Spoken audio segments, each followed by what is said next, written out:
Assalamualaikum warahmatullahi wabarakatuh. Selamat bertemu kembali. Bagaimana kabar kalian? Semoga selalu sehat walafiat dan tetap semangat tentunya. Baik, kita akan belajar lewat program tutorial.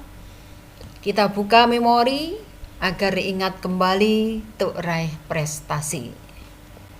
Oke, langsung kita ke soal pertama, karena melalui soal-soal inilah kalian akan kembali bisa mengingat materi-materi yang lalu dengan lebih efektif.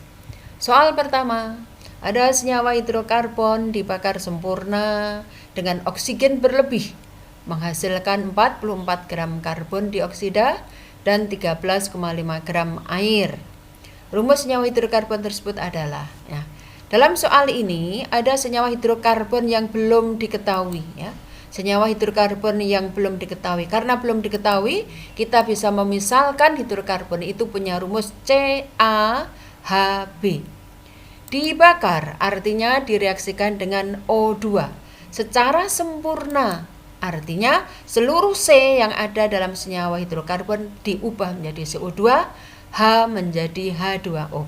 Sehingga kalimat ini bila kita nyatakan dalam bentuk persamaan reaksi, kita akan mendapatkan CaHB plus O2 menjadi CO2 plus H2O.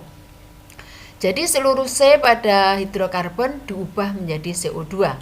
H pada hidrokarbon diubah menjadi H2O.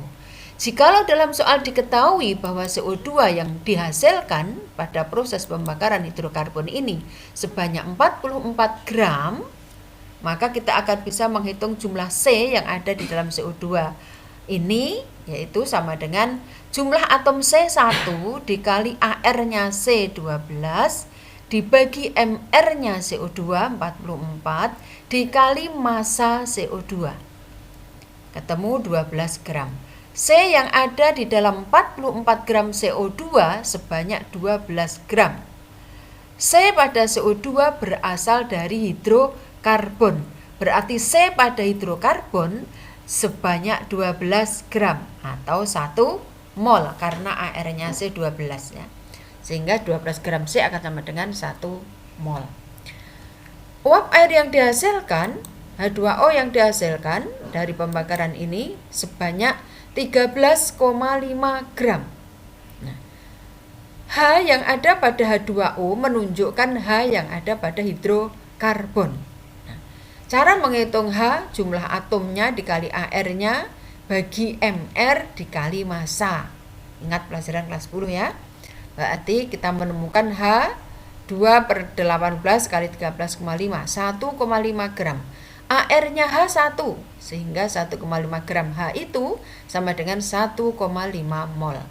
Nah, berarti kita sudah menemukan komposisi mol C dan H pada senyawa hidrokarbon itu, perbandingan mol C dan H pada hidrokarbon itu 1 dibanding 1,5. Kita bulatkan 2 dibanding 3. Nah, sekarang kita lihat pada option yang ada.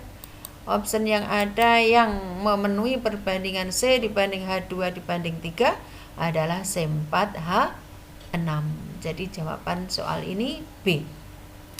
Yang kita ingat kembali ini hidrokarbon, hidrogen dan karbon ya.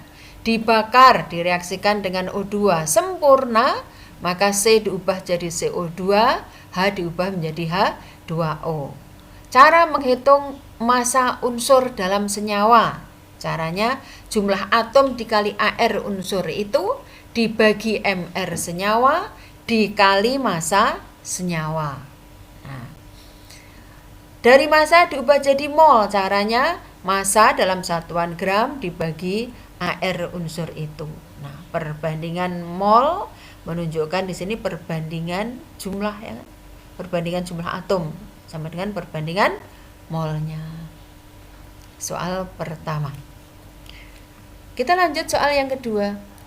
Ada 200 ml larutan kalsium klorida direaksikan dengan kalium fosfat berlebih sehingga terbentuk endapan kalsium fosfat. Jika setelah disaring dan dikeringkan endapan yang terbentuk memiliki berat 6,2 gram, konsentrasi awal larutan kalsium klorida adalah ada 200 ml larutan kalsium klorida CaCl2 direaksikan dengan kalium fosfat K3PO4. Terbentuk endapan kalsium fosfat. Ca2+ golongan 2 ya, PO4 3-, maka kalau Ca2+ berikatan dengan PO4 3-, rumus senyawa yang dihasilkan adalah Ca3PO4 2 kali. Nah, di sini tentunya masih tersisa K dengan Cl dan nanti akan terbentuklah KCl. Nah, ada persamaan reaksi. Setiap persamaan reaksi yang nanti akan kita bawa ke perhitungan, maka persamaan reaksi harus disetarakan. Nah, kita lihat Ca di kanan ada 3, maka di kiri harus kita kasih koefisien 3. PO4 di kanan 2, maka di sini harus ada koefisien 2. Kalau ini ada 3, ada 2, lihat total K di kiri ada 6, maka di sini juga harus ada 6. Kita cek sudah setara ya, Cl-nya 6, di sini juga 6. Setelah reaksi setara baru kita bisa masuk ke perhitungannya. Endapan yang terbentuk adalah endapan kalsium fosfat 6,2 gram. Nah, Ca3PO4 2 kali yang terbentuk 6,2 gram. Kita ingat perbandingan koefisien bukan perbandingan massa. Maka 6,2 gram kalsium fosfat harus kita ubah jadi mol supaya kita bisa menghitung zat-zat lain dalam reaksi itu. Karena perbandingan koefisien bukan perbandingan massa, melainkan perbandingan mol. Kalsium fosfat 6,2 gram supaya jadi mol kita bagi mR-nya. Ada AR di sini, maka kalau kita hitung mR kalsium fosfat adalah 310 sehingga ketemulah mol kalsium fosfat 0,02.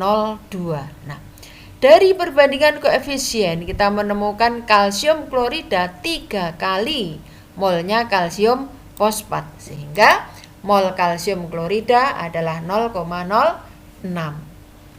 Karena ini koefisiennya 3 di sini 1. 0,06 mol kalsium klorida terdapat dalam 200 ml larutan. Berapa molaritasnya? Nah, kita punya rumus molaritas itu mol per liter. Molnya sudah kita dapatkan 0,06, liternya ini berarti 0,2.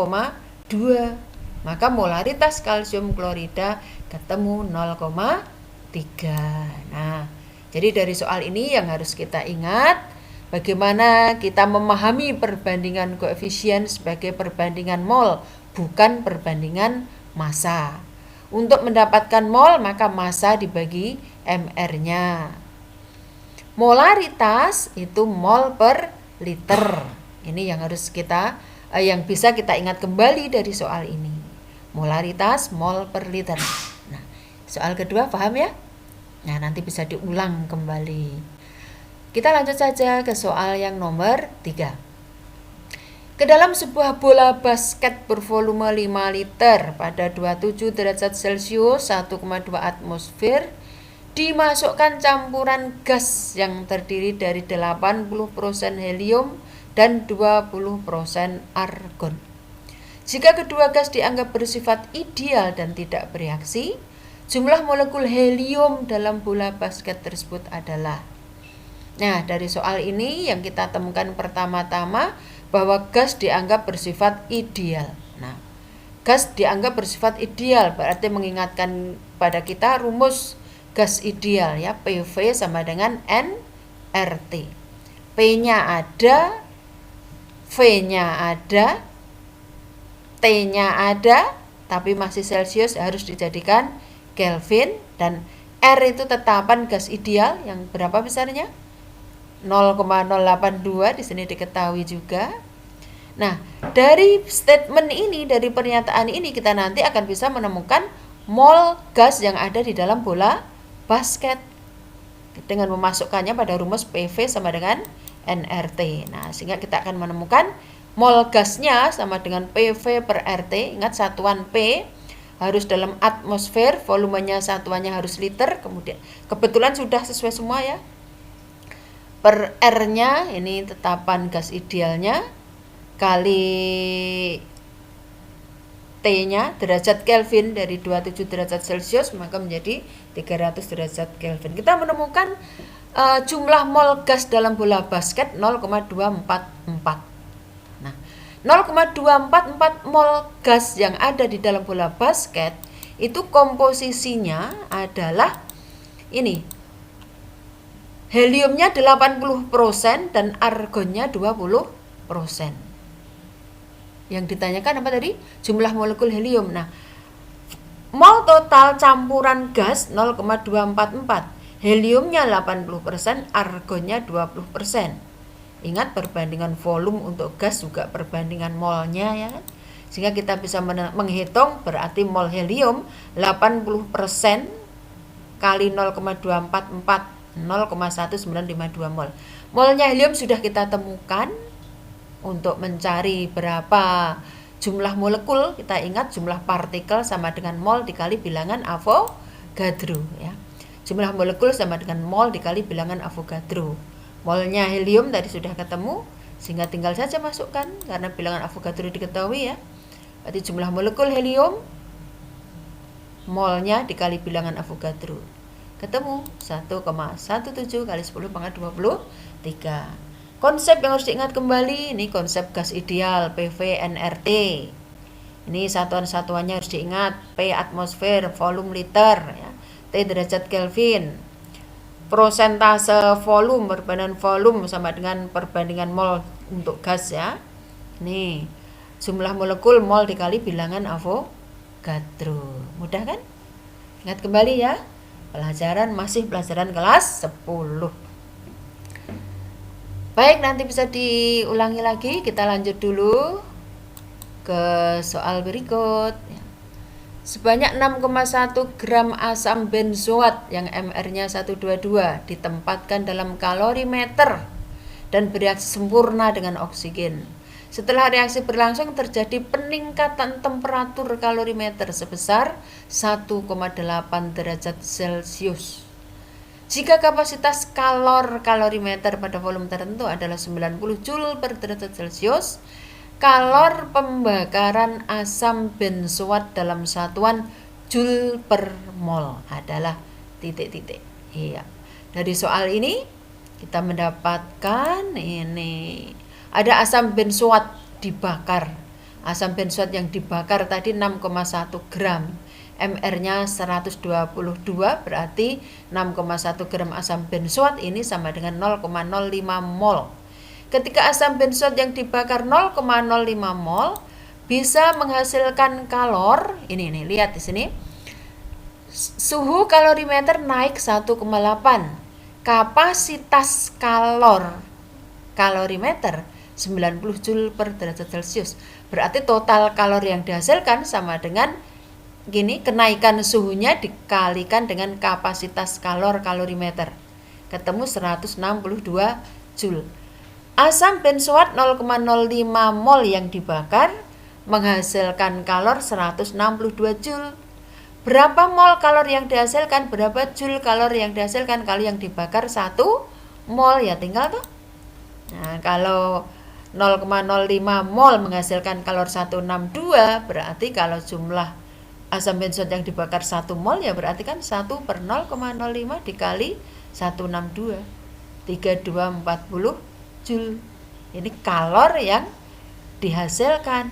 Nah, kalor yang dihasilkan berarti kalor pembakarannya adalah min 3240.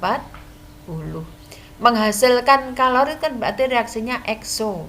Reaksi ekso maka delta H-nya entalpi pembakarannya bertanda min, gitu kan ya. Atau lewat cara lain, rumus kita pakai rumus Q MC delta T dulu ya. Q sama dengan MC delta T. Nah, ini massa, ini kalor jenis. Nah, massa dan dikali kalor jenis itu kan sama dengan kapasitas kalor. Jadi kapasitas kalor C besar ini mewakili massa kali C kecil kali kalor jenis, sehingga Q sama dengan MC delta T sama dengan C besar kapasitas kalor dikali delta T.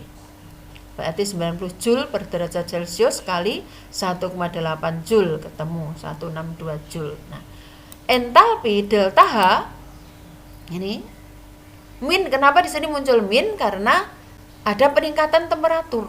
Berarti reaksi ekso maka delta H di sini min. Ki per mol zat yang bereaksi. Ki tadi ini sudah kita hitung 162 Joule per mol zat yang bereaksi, mol asam benzoat yang dibakar tadi kan 0,05. Sama ketemunya, delta H adalah min 324 Joule per mol. Nah,